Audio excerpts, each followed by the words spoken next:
Welcome everybody to Mandan Public School District number 1. We're in the Mandan City Hall, Bosch Frelick Room. Today is Monday, May 4th at 5:30 p.m. Please join me for the Pledge of Allegiance.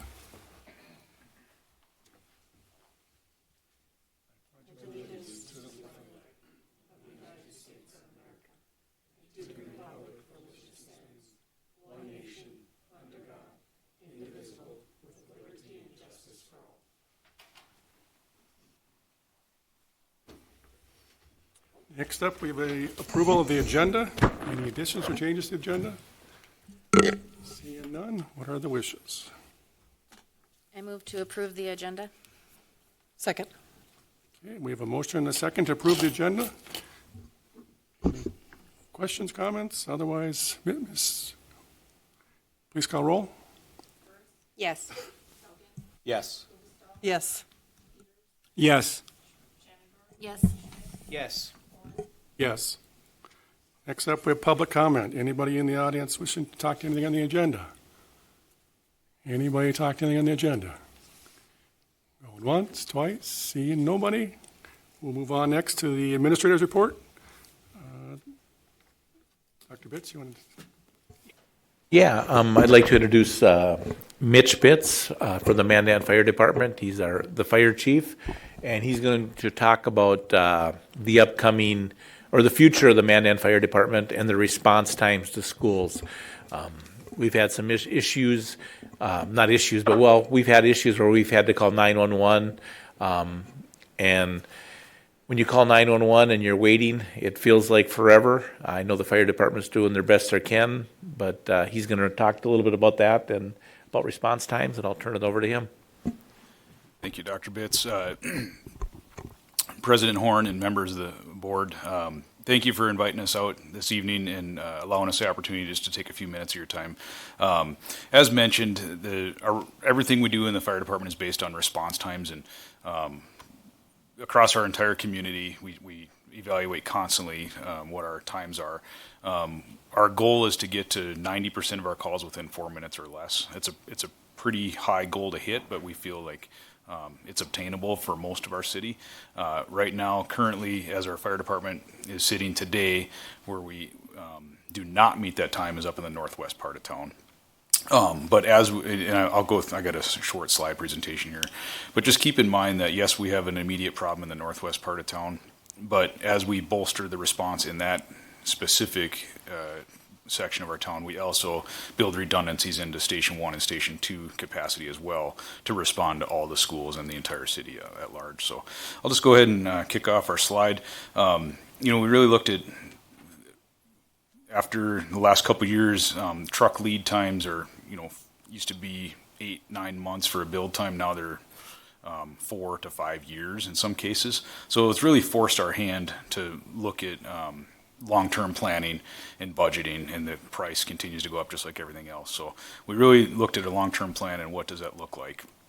And really what we need is a third fire station up in the northwest part of town to serve the Red Trail area. And if we're going to do that, we also looked at building an emergency operations center or a command center along with Station 3, something that all of our county and city facilities, not all of them, but the majority, are located in the downtown area, which is in between two rivers. They're both controlled with flood structures. The Missouri River is controlled by the Garrison Dam, and the lower Hart River is controlled by the levee system. Both are man-made structures. They're very well built, but flooding is a potential. So we looked at what does a successful build look like if we're building a station up on the hill. And so we put a fire station with a emergency operations center or a command center in that station. We're in early conversations with Morton County right now to look at co-locating emergency management along with our fire station up there. And then of course we need trucks for that station, and we have to replace one of our other trucks in our fleet, and we need some updates on our current stations. So the bottom line, what's the bottom line up front is in 2027 or 2028, the Star and Sports Complex is going to be paid off. Once that tax is paid off, that 0.75% sales tax that's currently in place, our ask is to reallocate that existing sales tax and redirect it toward the fire department long-term improvement plan. So that's the bottom line up front. Our mission, vision, values, we take these very serious, and just like you guys, we don't make willy-nilly decisions. All of our decisions are data-driven. Most of it relates to that response time, like Dr. Bitts had mentioned. This slide here, it's no secret, and you guys are experiencing the same thing. As our community continues to grow, the calls for service also continue to grow. And we've had a 62% increase in calls for service over the last 10 years. Even though we're starting to be very intentional with which calls we go on. We're not going to every 911 call in the city anymore. We're trying to prioritize to life threats or like structure fires and more significant calls. But 20% of our calls are overlapping at the same time. So what that means is Station 1 and Station 2 are both out on an assignment at the same time. So if there would be that third emergency, whether it be a minor call or a severe call, there'd be nobody immediately available to respond. So again, as I mentioned, if we build Station 3 and staff it, not only does it fix the response in that area, but it also allows personnel to be available for the rest of the city. Currently, as I mentioned, we have 2 fire stations, Station 1 in the downtown, Collins and 1st Street Northwest, and Station 2 down in Lakewood, which is right off of 40th Avenue. And those stations serve us well, but you can see the gap in the circle up where the proposed Station 3 is, with the goal of getting 90% of our calls within 4 minutes or less. We realize we can't build our church for Easter Sunday. There's still some small gaps on the far northwest part of town, up in the developers area, and then down in the southeast part, or southeast, I'm sorry. But we feel like Station 3 is a responsible would be positioned responsibly to help fill that gap immediately today. Just to kind of help illustrate what we're looking at, we did take some travel times up to the Red Trail Elementary School. Currently from our Station 1, which is the primary response today, the drive time alone is about 11 minutes, and that's not allowing for any time for somebody to call 911 or dispatch to process that call, or for our personnel to get into the truck and actually drive up there. So it's a minimum of 11 minutes of drive time. So if Station 1 is on a call, as I mentioned earlier, 20% of the time calls are stacked up on top of each other. That means Station 2 would have to respond, and now that, again, goes from 11 minutes to a minimum of 13 minutes. And we leave the southeast part of town uncovered at that point. So, and the question is does response times matter? And of course they do. This is kind of a busy slide here, but there's two kind of heavy hitters there. Brain damage occurs within about 4 minutes in the event of a cardiac arrest or a choking or something like that. So the earlier we can intervene in that situation, the higher the outcome is for survivability. Fire growth is really changing, and I'd love to come back when you guys are bored sometime and give a presentation on fire dynamics. But fire hasn't changed, but what we're burning in fires has changed significantly. The old furniture was built solid wood, solid oak material. It could withstand fire, and when it did burn, it wasn't very poisonous. Nowadays, the chairs we're all sitting, I'm not sitting, but you guys are sitting, is all hydrochemical or petroleum chemical based. So it cannot take fire very well, and when it does burn, it's extremely toxic. So the gases that are off-gassing in modern fires are much more poisonous than what they used to be. So just, again, driving home the point that fire is as safe as our society is becoming. It's not as safe as we'd like to think it is when a fire does occur. So the question is, will my taxes go up? No, this is not a new tax. Again, our ask of the voters on June 6th is if they would support continuing the existing 0.75% sales tax once the sports complex is paid off. And as noted on the slide, that facility is going to be paid off about 14 years earlier than anticipated. So that kind of speaks to our economy as a whole in Bismarck and Mandan, and we don't see that growth going anywhere. We've got nice, slow, steady growth in both Bismarck and Mandan, and we really expect that to continue. Our timeline, as I mentioned, we'd go to a vote in June of 2026 here. We'd hope to open that station in sometime in 2028, and then once we get that done, then we would move on to some of the other improvements that are mentioned. And There is a note on this slide. It says land for Station 4. We don't plan to build Station 4 right now. We're simply looking to secure land at today's dollars. At some point in the future, we know we're going to need it as the city continues to grow south. So it only makes sense for us to secure land at today's dollars if we can.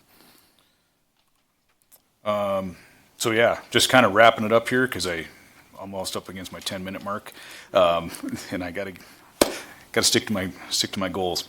So our ask of the voters is to reallocate that 3/4 cent sales tax in June.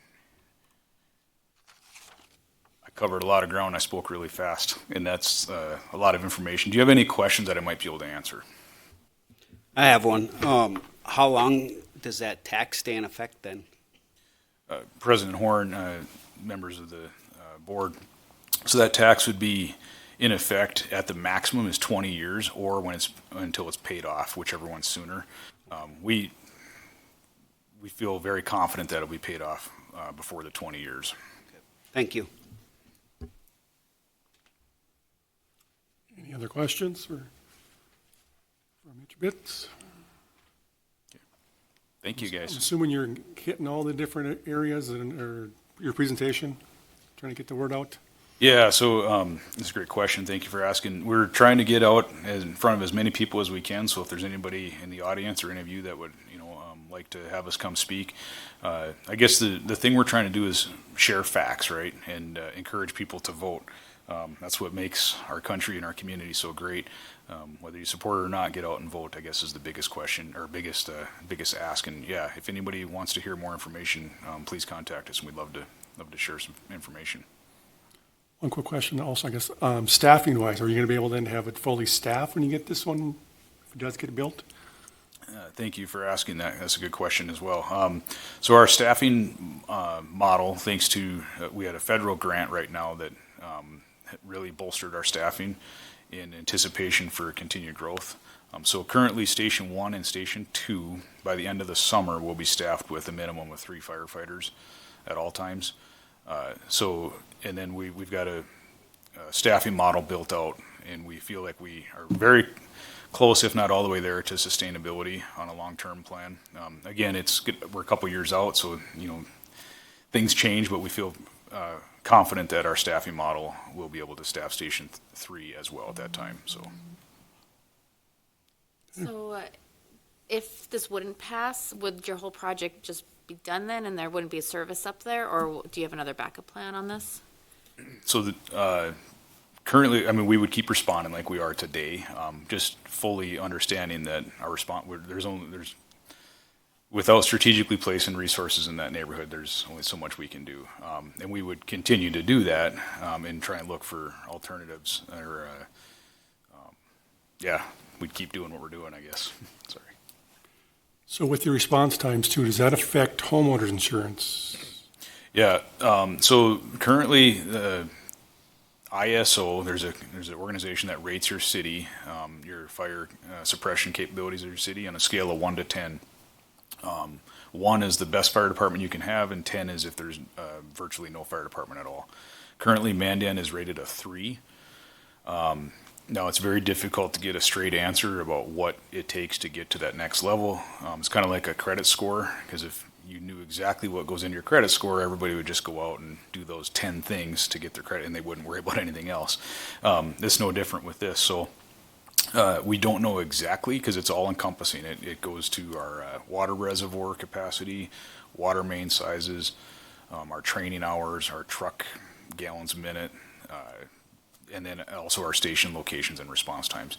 That's a long answer to say, yes, it absolutely matters, but we're not able to get a specific answer to quantify exactly how much it matters to really calculate a cost benefit to the detailed penny. Any other questions? Okay, thank you, guys. Thanks, And Mitch. I did go over the 10 minutes, but Dr. Biz, they asked questions, so I was forced to answer. So. Okay, thank you, guys. Next up, we've got Title VI Tribal Consultation with Standing Rock. Dr. Rederath. Yes, if you'll remember, because of our location, we have to consult with Standing Rock twice a year. In the fall, we typically do on our federal fundings around like Title I funding 2 and 4. And then in the spring, we just consulted on Title VI funding. So Travis Albers and myself and Wade Meschke went down along with Bismarck and met with their Health and Wellness Committee. And we just review, if you remember, we use our Title VI money primarily for Travis Albers' position, working with our Native American youth and families. And so we met with their tribal leadership and just talked through the work that we're doing and really the impressive numbers we've seen in our Native American graduation rates and those engagements, and had some really good conversations. So you will see they signed off on our consultation, and this is something I have to submit with our federal funding for us to receive our Title VI funds. Any questions on that? Right, next up, we got feather tying ceremony Saturday, May 23rd at 10 o'clock at the Dakota Community Bank Auditorium. Dr. Redrath? Yes, I believe this is the 4th or 5th year we've done this. Traditionally, we have done this in conjunction with Bismarck, and this year we're choosing to do a standalone one with Mandan students specifically. We've got enough momentum with this and feel like we'll have more graduates participate now with our nice auditorium in here. So we'd invite any school board member to come. It's at 10 a.m. on May 23rd. Travis has done a nice job of organizing it. Nola Taken Alive from Standing Rock is going to be one of our speakers, as well as Hochschild White Mountain is going to actually do the ceremony. He works out at United Tribes and has done that for several years for us. So it's one of my favorite events. We'll have some time with the families afterwards, so please join us if you can. Do you need people to notify you if they're going to be able to attend? Or? No, just come. Next up, we have State Superintendent Levi Bachmeyer visit to Mandan High School, May 5th, 10:30 to 12:30. Dr. Betts. Yeah, Superintendent Bachmeyer will be here tomorrow, and he's going to spend some time. I think his first stop is going to be in a government classroom. He's going to spend about a half hour in that. He's going to get a tour of the school, and then we're going to sit down in the PLC room and talk education with him. I'm excited for his visit. I know several of you have said you're going to make it.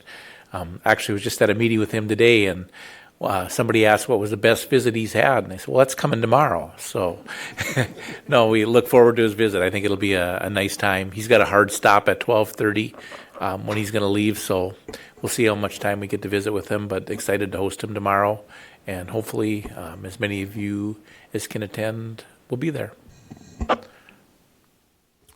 Next up, Retirement Recognition Dinner, Venue 25, May 6th. Dr. Betts. Yeah, it's that time of year where we recognize our employees for years of service, and also for honor those that are retiring. I think several of you have responded to Amy already and chosen your meal. It's going to be at Venue 25 on Wednesday evening at 6 o'clock. Next up with the consent agenda. On the consent agenda, we have review and consider approval of the previous board minutes from April 20th, 2026, and accept the Health Insurance Committee minutes from April 30th, 2026. What are the wishes? I'll move approval. Second. We have a motion and a second. Any questions? Otherwise, Ms. Rebenich, please call roll. Yes. Yes. Yes. Yes. Yes. Yes. Yes. We have nothing under unfinished business. Going to new business. Review and consider a motion to accept an offer from the Morton County Council on Aging. Purchase Custer Elementary School building. Dr. Betts. Yeah, if you remember at our last meeting, we went into executive session to talk about the sale of Custer and our asking price and how that would look. After that meeting, President Wolf and I went up and we met with the Council on the Aging, or representatives from the Council on the Aging, and we shared, and I should have put that in the packet, but I have a letter in front of you. I thought about it too late. You had 3 things that you were concerned about in that executive session. You were concerned about a legal review. Is it legal for us to sell it to them without going to without advertising it to the public? You also talked about you'd like it to be a neighborhood playground, or have a spot on that site for a neighborhood playground. And then you also talked about that you would like an asking price of $300,000. President Wolf and I went up. We shared this letter with them. had a nice conversation with the representatives, and they came back with a letter that is in your packet, and I should have included them both there, but basically their letter said that they did have their the state's attorney say that yes, it is legal for us to sell it to them because they're a political subdivision and a taxing authority. We do have that legal opinion that yes, that is okay. They are fine with us putting a playground on the bottom half of that site for the neighborhood, and they agreed to our full asking price of $300,000. Mr. Wolf, anything that I missed in that? Yeah, on that southern half of it, we're actually going to retain the property. Right, yes. So that would be ours. So according to the agreement here, it looks like 4 feet off of the parking lot and everything south of that is what we would retain. I see some head shakings in there. That's what it looks like they're agreeing with in regard to it. So we're maintaining about half of that block even with that sale in regard to it. So it's the building and the parking lot really is what we're looking at selling in this case, not the entire lot. Correct, thank you. And I should mention that we have had Dr. Rederath met with Cole Higland from the Park District. They haven't had a board meeting, but they are very open to working with us to put a playground there. Again, he hasn't talked to his board. Nothing's done until it's done, but I think there's some positive conversations going on there. I can answer any questions you have about this. I think we're just responsible for the Right, we that would be our responsibility. We visited with, when we met with the Council on the Aging, that we would go to the city, get the property divided, get it plotted, and then I think they were looking at a closing date of August 3rd. So we've got a little time, but I would assume we could hit that August 3rd closing date. Any other questions for Dr. Bitts? There was a summer open house at Custer. Is that going to Yeah, change or that's anything? going to be, no problem at all. I think is it July 3rd? Yes, we're doing one at the same time that we're doing the typical high school walkthroughs on July 3rd. So no, it won't change any of our timeline as far as staff having time to get their things out for that open house, those sorts of things. We'll still be able to do those. And then the Council on the Aging did ask if they could have a walkthrough of the building and have their architects have some access to it. And yeah, we'll certainly make those things happen as well. I have a question. Are they replacing a building? Where are they presently? They are up at Liberty Heights. If you'd like, I can have one of them come up and speak because I don't want to answer for them. No, and we're still looking at providing a playground on the. Yes, on the south half of that. When we talked with Parks and Rec about that, we didn't make anything like for sure. We talked about everything from deeding them the land and they would put on the playground to doing some sort of 50-50 split. So I don't want to speak for the board. Obviously, Cole has to bring it to his board, but I think they were open to a wide variety of approaches to that land and what we choose to do with it within Parks and Rec. It would be, playground equipment is expensive, I guess. I don't see the school district being responsible for a playground in the city. Yeah, But and that's they just were my very view. open to the idea of, there's basketball courts and there's swings already there, about them looking at doing something. There was some talk about some community garden partnership, there with some grant things. So I think there's a lot of possibilities with that land in a partnership with Parks and Rec that I think would be very reasonable for both sides. And the purchase price is $300,000, and that's a half a block, city block. Me personally, I think that we're not asking enough, but That was the direction that I we know. got from our executive session. So that's Yep. what Mr. No. Wolf and I took to the meeting. I just want to be on record to say I don't think we're asking enough. Considering what's there, I guess, but that's just my opinion. Mr. Acting President, to move the ball here and to get us into that, I'll move that we accept the terms of the agreement. Okay, we have a motion. Second. We have a motion and a second. Any further discussion? Hearing none. Ms. Rebenich, please call roll. Yes. Yes. Yes. No. Yes. Yes. Yes. Yes. Rick, before you, Mr. Orman, before you go on, just can I make a comment?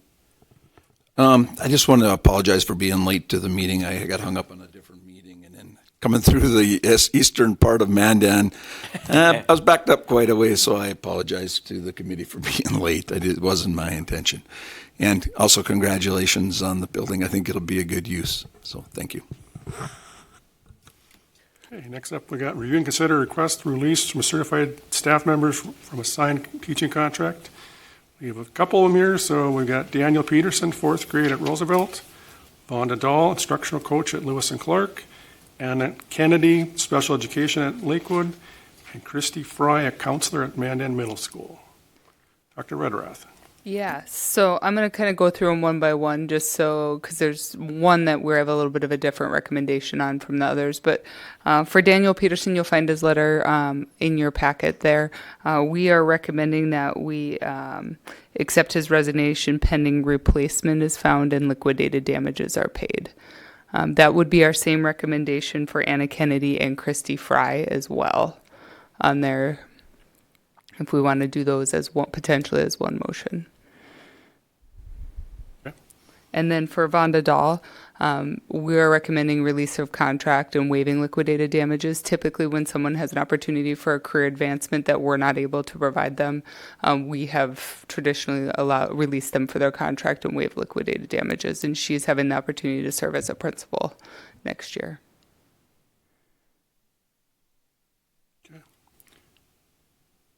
Any questions regarding that? You want two motions, right? Probably two. We should probably do the three as one and then Vonda separately.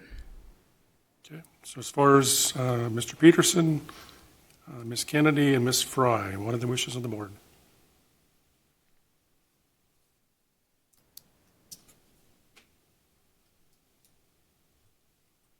I can try to do this really quick. So I'll move that we accept them with replacements until they have replacements and liquidated damages are paid. Then we can release them from their contract. Is that what we need? Yes, and that would be consistent to what we've done so far this year is releasing pending finding replacement and paying of liquidated damages. And maybe thank them for And their yes, service to the and- school district. And thank you for your services and good luck on your next adventures. Okay. We got a motion. Is there a second? Second. We have a motion and a second. Any discussion? Ms. Rebenich, please call roll. Yes. Yes. Yes. Yes. Yes. Yes. Yes. Okay. In regards to Ms. Dahl, what are the wishes of the board? I will move to release her from her contract with liquidated damages Waived. waived. And thank her for her services and good luck on her next adventures also. A second.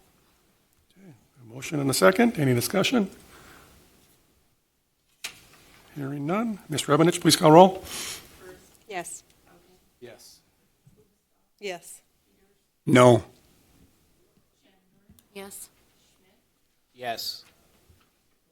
Yes. Yes. Next up, we review and consider a request to hire the following certified staff. Lexi Ketterling, counselor at Lewis and Clark, and Allison Betts, agricultural at Mandan High School.